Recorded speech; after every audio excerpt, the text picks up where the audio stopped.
to find out exactly the reasons why you guys are told you don't qualify, and to possibly find out what can be done to possibly qualify.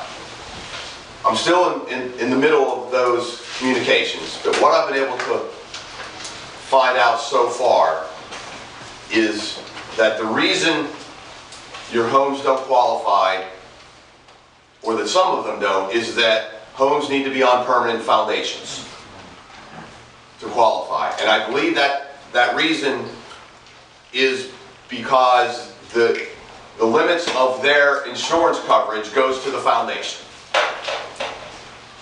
under normal conditions. So if you don't have a foundation, then it kicks you guys out of the application process, if you will.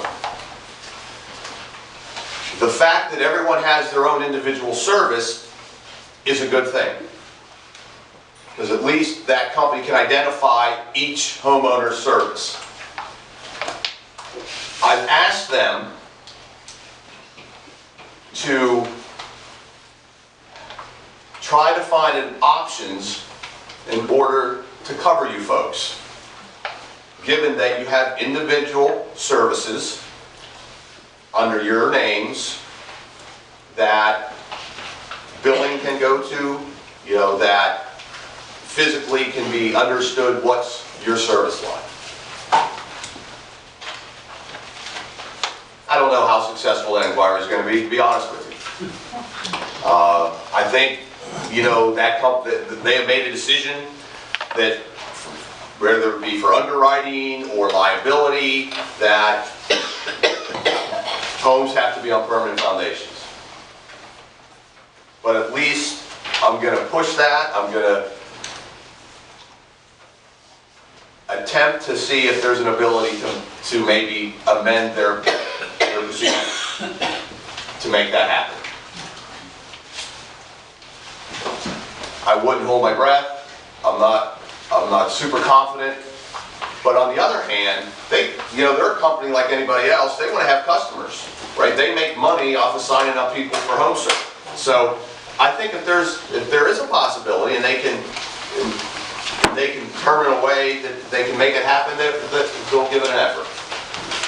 But that's a major policy change from what I understand. On a side note, if any of you have already enrolled in that protection, you'll want to contact them and request a refund from all of your current payments. I know there were several residents that I've identified over the last 2 or 3 years, and they will refund you because, you know, they might have inadvertently signed you up for the protection. And if you do have a break, you know, they're not going to be able to service you.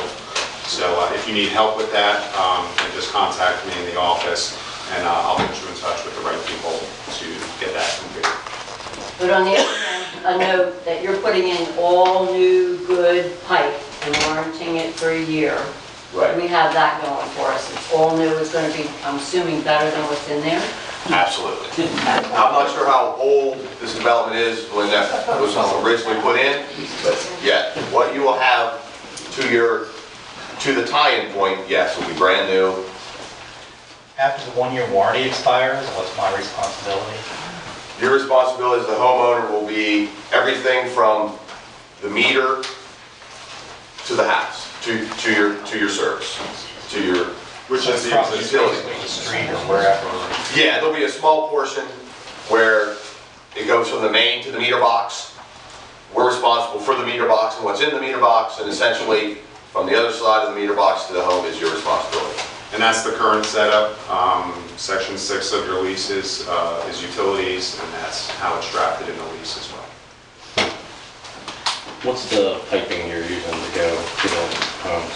SDR9? SDR9, HDPE pipes, black poly, be one solid piece. There's no couplings or anything like that, with the exception of at the meter pit and at the tie-in point of the house itself. And we're using We use brass compression coupling, no insert fittings, nothing goofy like that. And are we, when you say from the meter on, is that from the coupling on, or does it include the coupling? Like if the coupling were to fail as far as the warranty goes?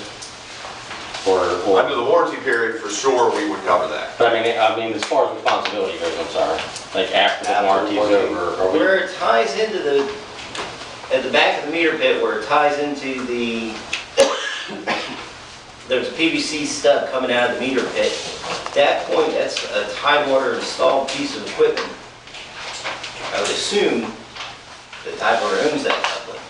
I'll have to have But that's the clarification. question, is the coupling coming with the meter, or are you guys putting the coupling on and that's part of the, because that's where the fail's gonna be, Right, really. I right. mean, this type of pipe, for the guys, if you don't know, I'm a general contractor, you're not really gonna have that much problem with it probably for quite some time. But places of fail are the couplings, obviously. The coupling. So the question there would be is, that's a pretty main coupling connecting that. And then as far as how it connects to the unit. There's going to be two couplings, one where it connects to the meter, so that's going to be on your side, where that already has to the meter. The second coupling is going to be where it's just outside their home, correct? For entry. So, So you're saying we are responsible for the coupling and everything? Is that what you're saying, or? Well, the coupling by the home, yes. Yes. We'll double check about the coupling at the meter and find out if it is or isn't. And we'll let you guys know. Who are you having come in, the electric, the cable, to check the lines that are going to be marked so that you know what's where? When a utility locate ticket is called in, each utility is responsible for locating their own stuff. Who are they, I'm asking? It's gonna be Verizon, it's gonna be... No, I mean like phone, okay, I get that.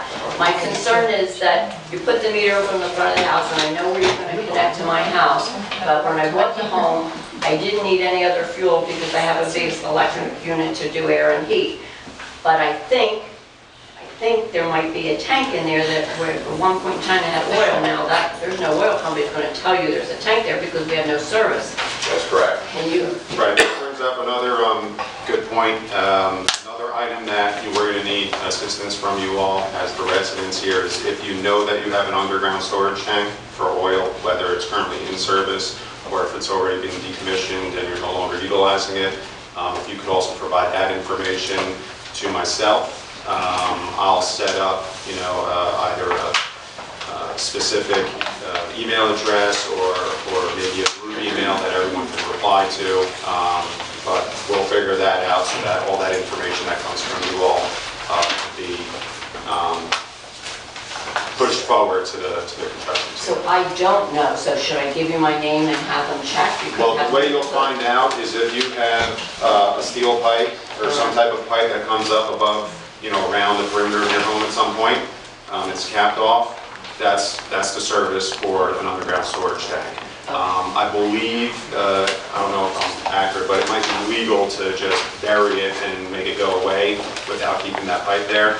So if you don't have a pipe, then there's no way you'll know, there's no way that we'll know. But if we have the pipe and we don't know if it's sideways or long ways and they're coming down. We'll ascertain that. As long as you could identify you have a pipe and it's underground, then the development team will ascertain. Does everybody here know what I'm talking about?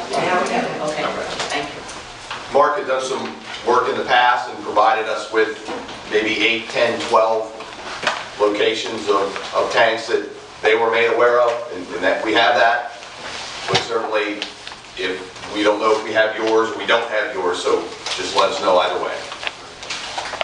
How about the location for the old community gas tanks that are buried in backyards?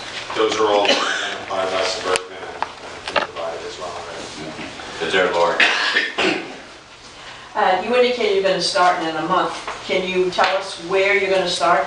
What what streets are you going to start with? Well, it might be on his agenda already, so Oh, we'll just okay. have Greg follow through his agenda. Well, it was scheduled. Well, yeah, we can touch upon that. It's really up to Dale and his crews. Your water comes from the back, it comes from Kings Creek. We have an interconnect with them.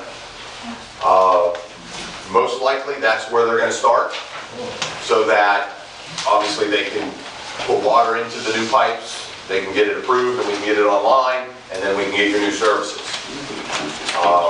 So it's going to start back there, and I would assume it'll kind of work out from there. In general, they'll install sections of water main.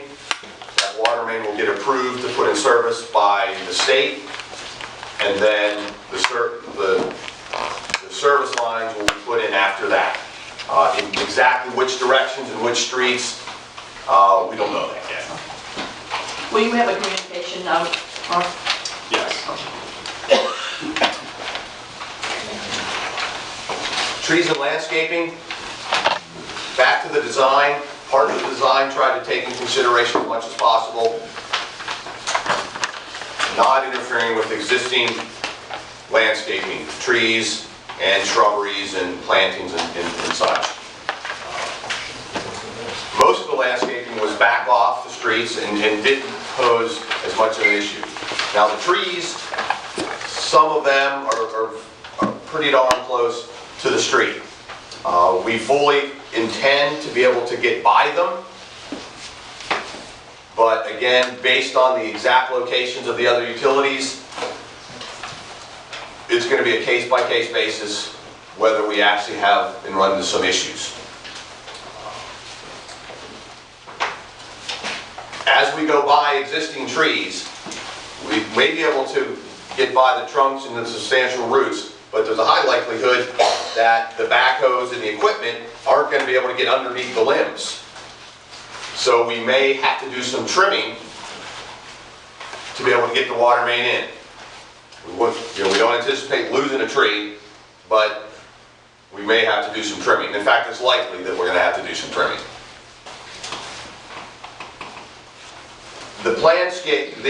Your guys' landscaping and your shrubberies and the stuff you guys have done, if we get into that, we restore that to its original condition, and we'll work with you to make sure that happens.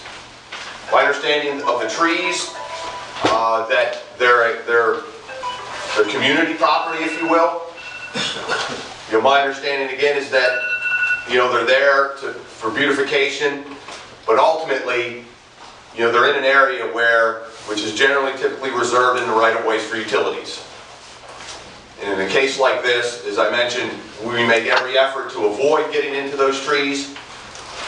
But in the event that we simply can't get by it and there might be an issue where we have to remove one, we would be working with Mark, and then to affect that, and of course, I think communications to you would be in order if it affects you. Right. Yeah, and just as Greg stated, he would bring those items to my attention. If it's going to be something in front of one of the residents' homes that would affect more on the interior of your lot, then certainly I'd be contacting you all. If it's something that's going to be on the road level, then you would just notice it because it would be, tagged either with a ribbon or something from the other vendors to make those prunings or removals of trees. Is there an average time frame that it might take for this procedure? I know it's kind of vast, but I'd like to make a schedule to make sure I could be around, just to keep an eye on things and make sure everybody's on the same page.